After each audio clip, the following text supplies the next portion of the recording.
The shoes of Tripoli, let me sing, let me sing. Crush upon your shoulder, let me reach, let me beach, all the young El poder de los mitos, historias que moldearon al mundo, es la lectura de la semana. Pues ya tenemos pues prácticamente todo el año, lo que va del año, con los mitos, y la verdad es que es una fuente inagotable, ¿sí? Y muy interesante, muy ilustrativa desde todas las aristas literarias, psicológicas, personales, artísticas, en fin, es realmente un deleite compartir, es un deleite para nosotros y esperamos que para ustedes también es un deleite compartir estos mitos. Y así como, bueno, estuvimos comentando dos de los libros de Carl Jung, ¿sí? Este de Dreams y de El hombre y sus símbolos, ¿sí? Que lo hicimos pues de manera amplia, y estuvimos ahí compartiéndoles lo que estos libros plantean, El hombre y sus símbolos, Dreams, de sueños y las interpretaciones, pues gran parte de lo que este gran pensador, Carl Jung, pues aportó a la humanidad, aportó al psicoanálisis, aportó a la interpretación de los sueños, al conocimiento de la psique, del alma humana. Y ahora vamos a compartirles algo acerca de Fromm, particularmente, pues, lo que Fromm analiza con respecto a el mito, o en este caso la obra de teatro, que bueno, es todo un mito, ¿sí? Que la convirtió en obra de teatro Sófocles, ¿sí? Edipo Rey, ¿sí? Edipo Rey, ya les hablamos pues prácticamente de la primera parte, o sea, porque es una trilogía de obras de teatro, ¿sí? Que esta primera que termina con Edipo Rey arrancándose los ojos ante la situación que vivió, se da cuenta de que mató a su padre y se ha casado con su madre, y que los hijos que tiene, pues al final de cuentas son sus hermanos también. Y bueno, la primera obra de Edipo Rey, de Sófocles, culmina con esta automutilación que se realiza Edipo al arrancarse los ojos. Y luego viene la segunda parte, que es Edipo en Colono, ¿sí? Donde ya está ciego, está grande, deambula por esos lugares, y luego viene la tercera parte, que es Antígona, y con eso se cierra el ciclo. Vamos a comentar acerca de estas obras, particularmente de Edipo en Colono y Antígona, porque Edipo Rey pues ya se las hemos comentado en programas anteriores. Pues de esto es lo que vamos a compartirles principalmente el día de hoy. Y bueno, este análisis de los símbolos que hace Eric Fromm, en donde se aleja pues de su maestro Freud, está sobre todo en este libro, el lenguaje olvidado. De esto va la lectura de la semana.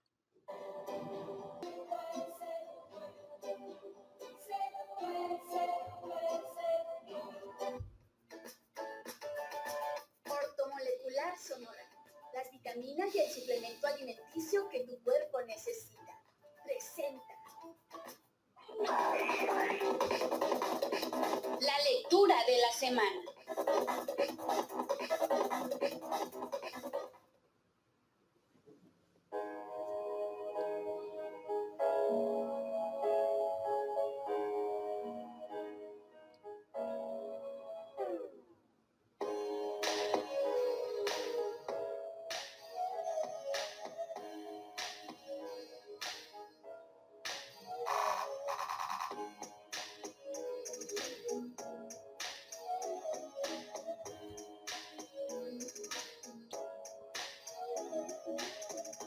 En el análisis que hace Erich Fromm de Edipo Rey, difiere del planteamiento que hace su maestro, Segismundo Freud. Freud ubica el mito de Edipo a partir de la obra de teatro de Sófocles, de la dramaturgia de Sófocles, como un síndrome, ¿sí? Un complejo en el que el hijo tiene rivalidad con el padre, se enamora de la madre, ¿sí? Ese es el complejo de Edipo, que tiene mucha influencia, sigue teniendo mucha influencia en el psicoanálisis y en la psicología en general. Pero Erich Fromm hace otro tipo de análisis en donde aporta fundamentalmente que Edipo no está enamorado de su mamá. Edipo no tiene una rivalidad con su papá, con Layo. Edipo accidentalmente, sin saber quién era, mata a su padre. Y por esa situación de que queda Tebas queda sin rey, Edipo interpreta la incógnita de la esfinge y con eso se convierte en rey y automáticamente en esposo de la reina o la que era la esposa del rey, que es Yocasta, que viene siendo su mamá, pero no porque se enamore, dice Fromm, no es porque se enamore de ella, ni mata a su padre porque tenga rivalidad. Entonces, en ese sentido, mi maestro Freud, pues no era muy acertado en la interpretación.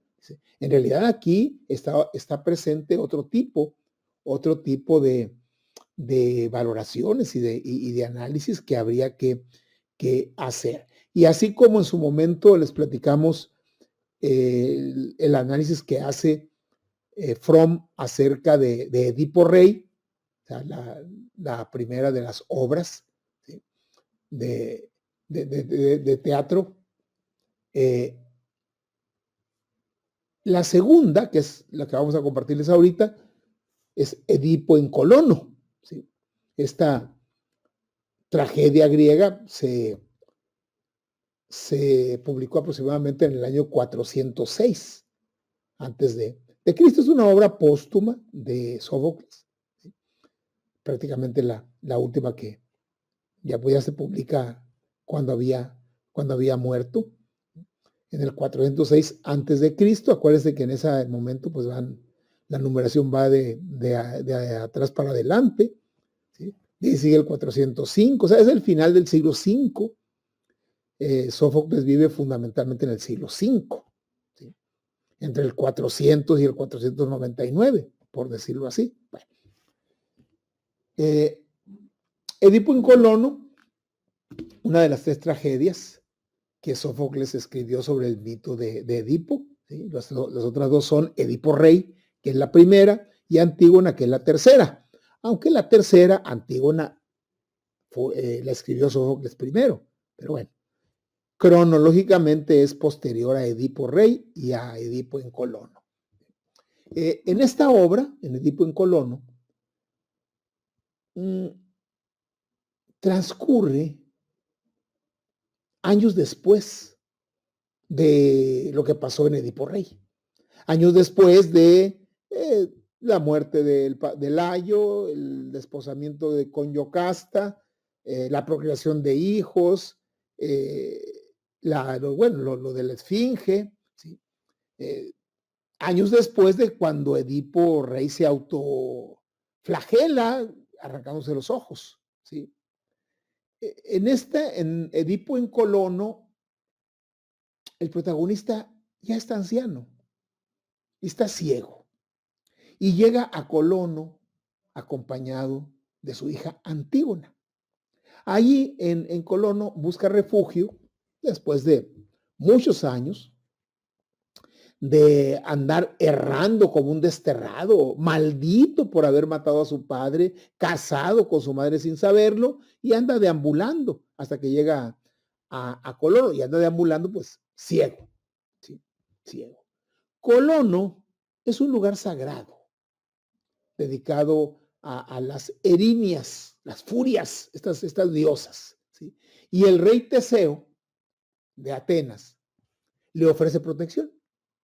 Sin embargo, pronto enfrenta el interés de sus hijos, Eteocles y Polineses, quienes desean llevarlo de vuelta a Tebas, a Edipo. No por amor filial, sino porque se ha profetizado que donde Edipo descanse, traerá bendiciones o desgracias a la ciudad. Y a pesar de sus ruegos, Edipo los rechaza a Eteocles y a Polineses. Los rechaza. Maldice a sus hijos y decide quedarse en Colono. Ahí en Colono finalmente encuentra la paz y desaparece misteriosamente, convirtiéndose en una especie de entidad sagrada, de ser sagrado para Atenas.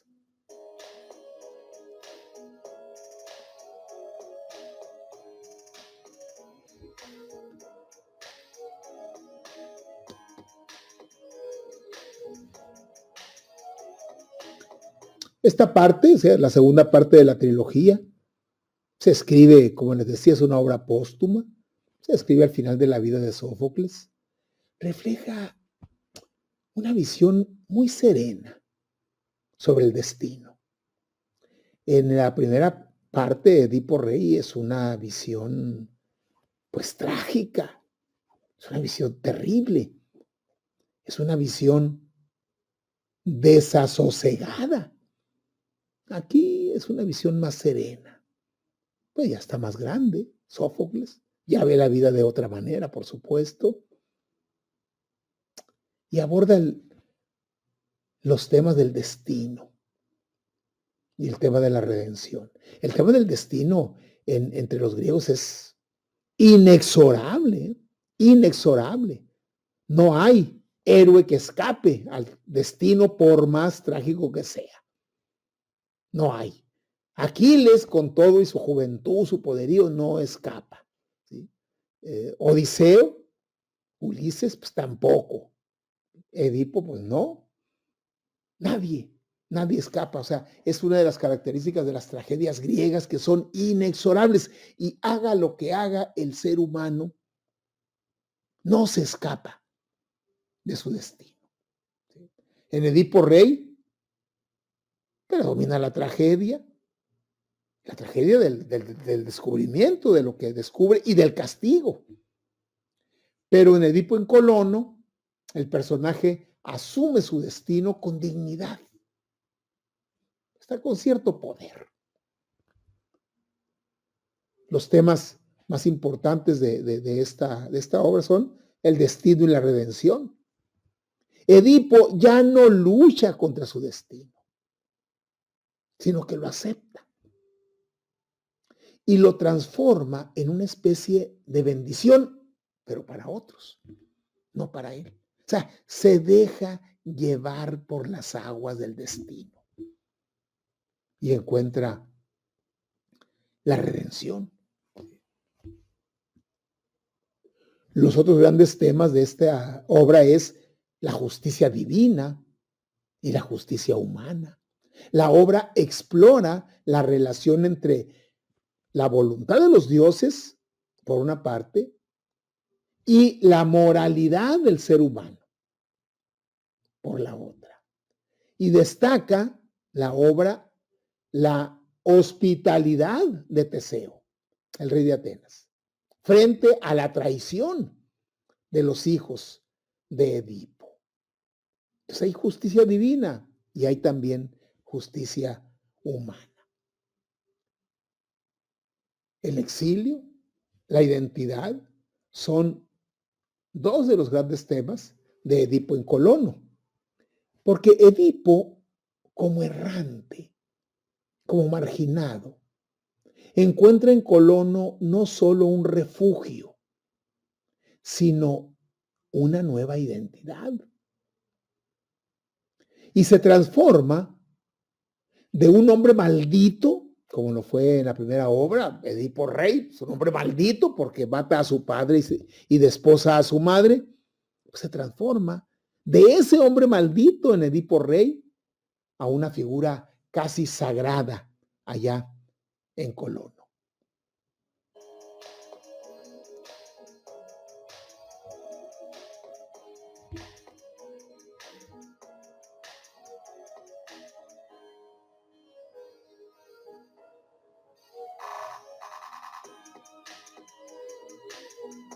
Es muy importante, la más conocida es Edipo Rey, pero Edipo en Colono tiene una importancia fundamental. Es un testimonio. Es un testimonio, como muchas otras tragedias griegas, del poder del destino. La tragedia griega está imbuida del gran poder que tiene el destino, que nadie escapa a él. Pero también refleja Sófocles en esta obra la posibilidad de redención y la posibilidad de trascendencia.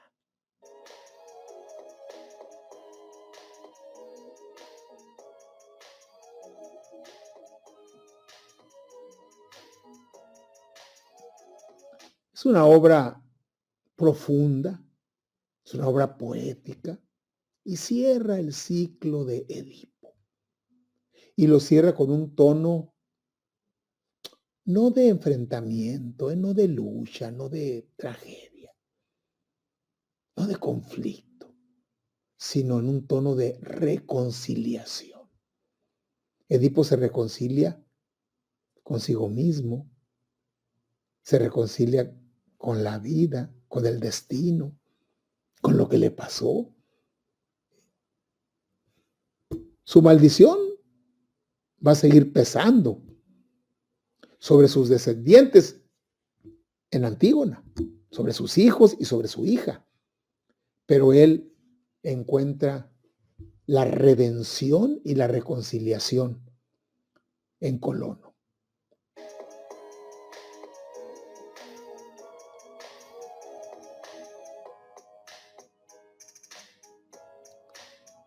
Es esta obra un ejemplo muy claro del humanismo y de la madurez artística de Sófocles. Ya es un anciano Sófocles, ya tiene mucha experiencia, ya ha vivido bastante y refleja eso, humanismo, madurez artística. Y cuando se habla de teatro clásico, Edipo en Colono sigue siendo una obra relevante.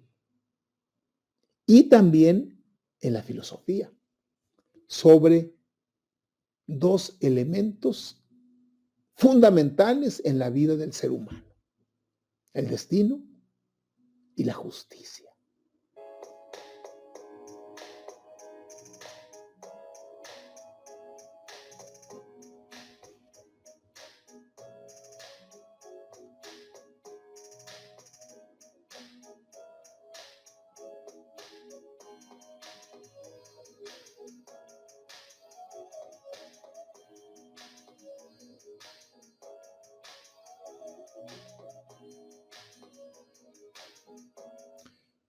Antígona.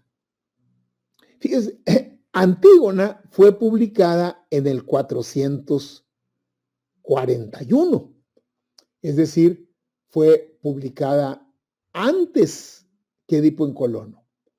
Ahorita les decía que Edipo en Colono fue publicada en el 406 y Antígona en el 441, que acuérdense que va para atrás.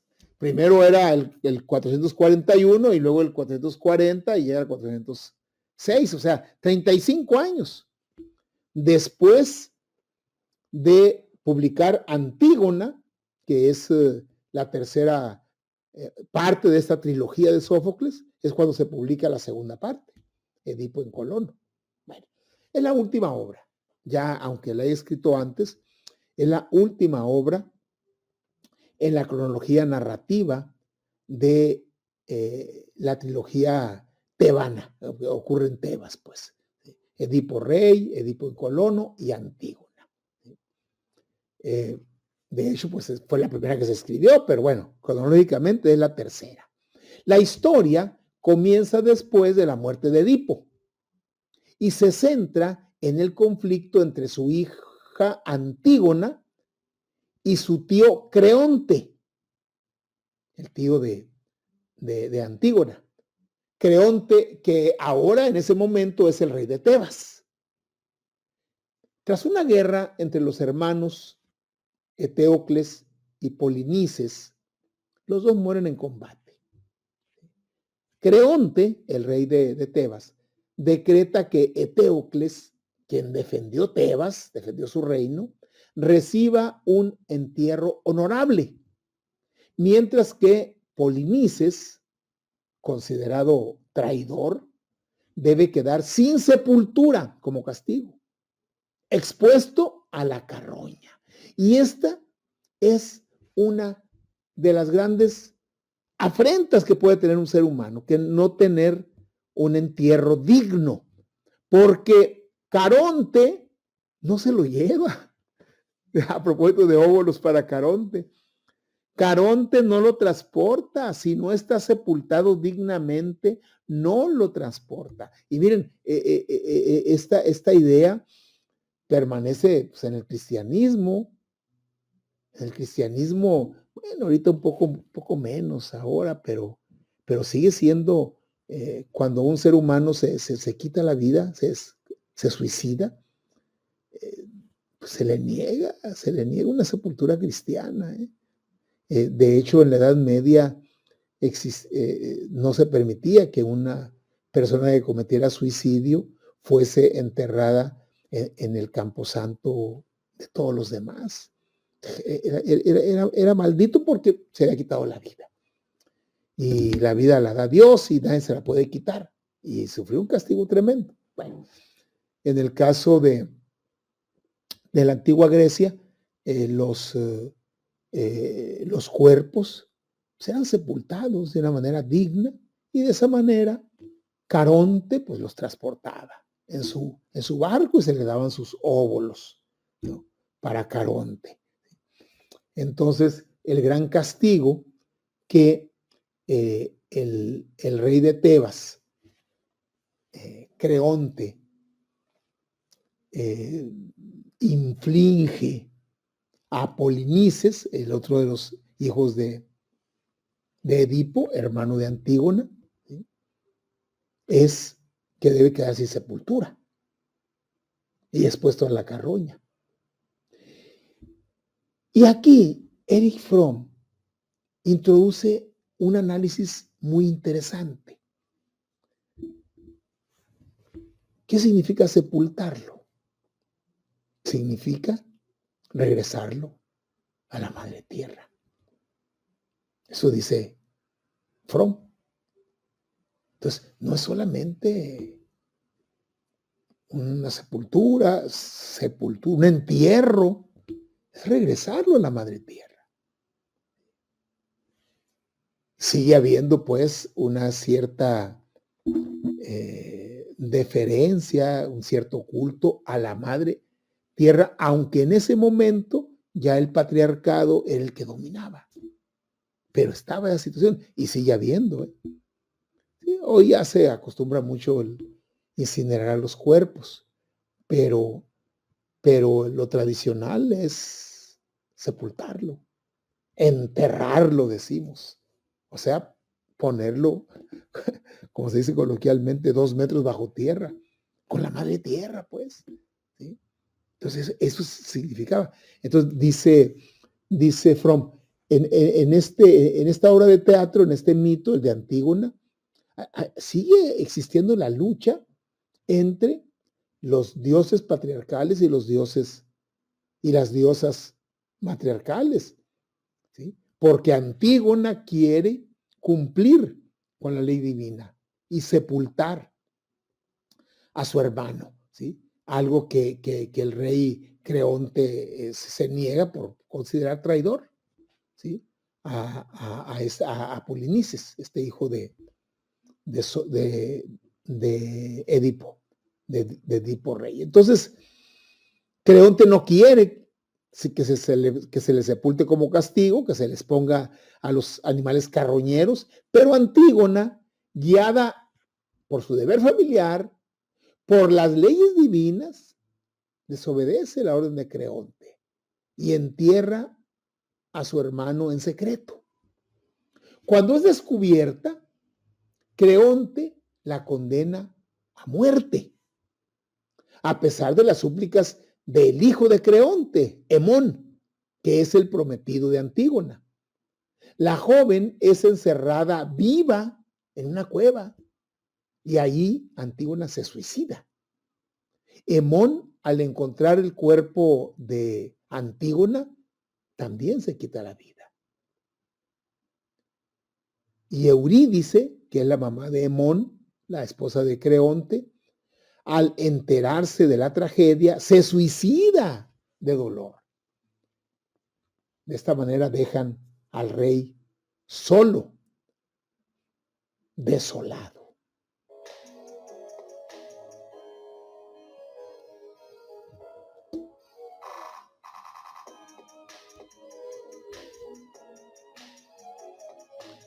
Y Erich Fromm, al analizar estos símbolos, estos temas, plantea que ahí encontramos un conflicto intenso entre la ley divina, que es pues sepultar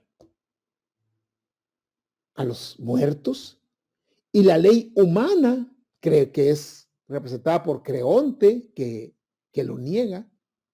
Hay un gran conflicto, pues, entre la ley divina y la ley humana. Hay un gran conflicto entre la familia y el Estado. La familia está muy ligada a las diosas madres. El Estado, pues el Estado es la representación del patriarca. El Estado es la representación feroz, terrible del patriarcado.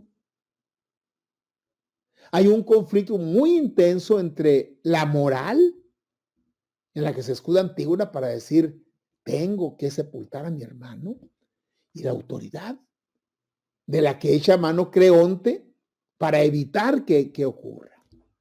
¿Sí? Hay un choque entre la ley natural y la ley del hombre. Antígona representa el derecho divino y moral de dar sepultura a los muertos, mientras que Creonte encarna el poder del Estado, que significa obediencia a la ley patriarcal.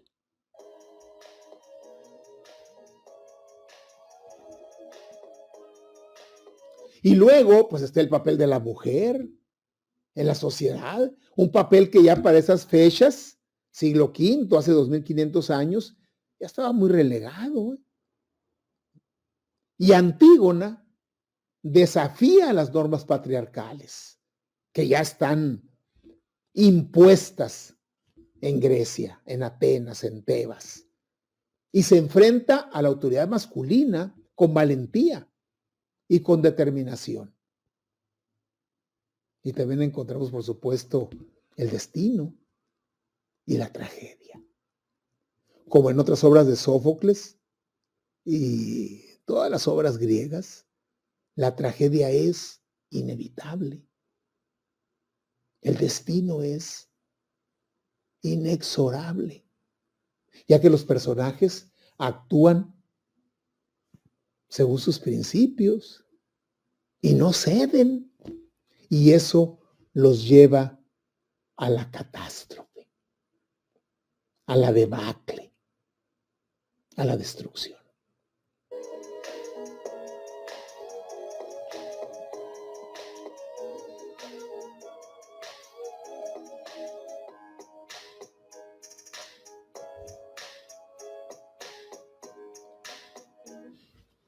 Y por último, pues está el tema del abuso del poder. Está el tema de la soberbia. Creonte cae en desgracia por su obstinación. Y esto demuestra la enseñanza de la obra de Sófocles, que el exceso de autoridad y el exceso de orgullo puede llevar a la destrucción.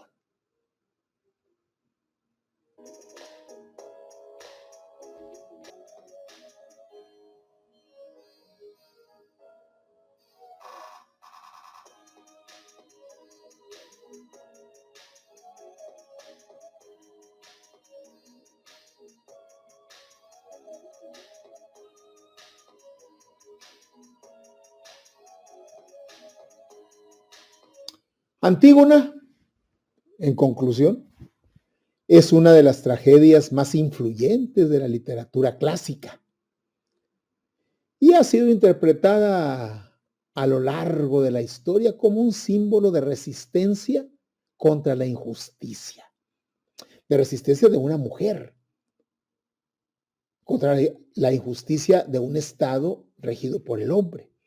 Su protagonista, Antígona, ha sido vista como un arquetipo de la lucha por la justicia. Acuérdense ustedes que el arquetipo es un concepto de Carl Jung. Bueno, pues Antígona es un arquetipo de la lucha por la justicia.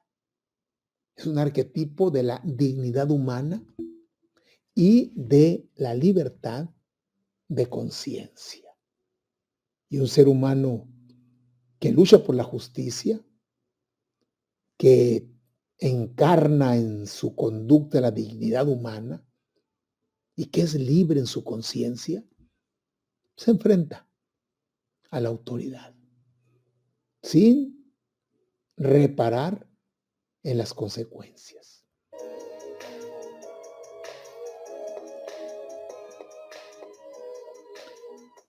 Con una estructura dramática impecable y un mensaje poderoso, la obra sigue vigente y es objeto de análisis en la filosofía del derecho,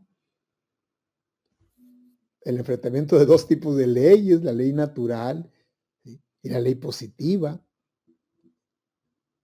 en la política, la imposición del rey, la rebelión de una ciudadana. Bueno, no era ciudadana, las mujeres no eran ciudadanas, y la rebelión de un ser humano, ¿sí?, es una de las tragedias más representadas en el mundo.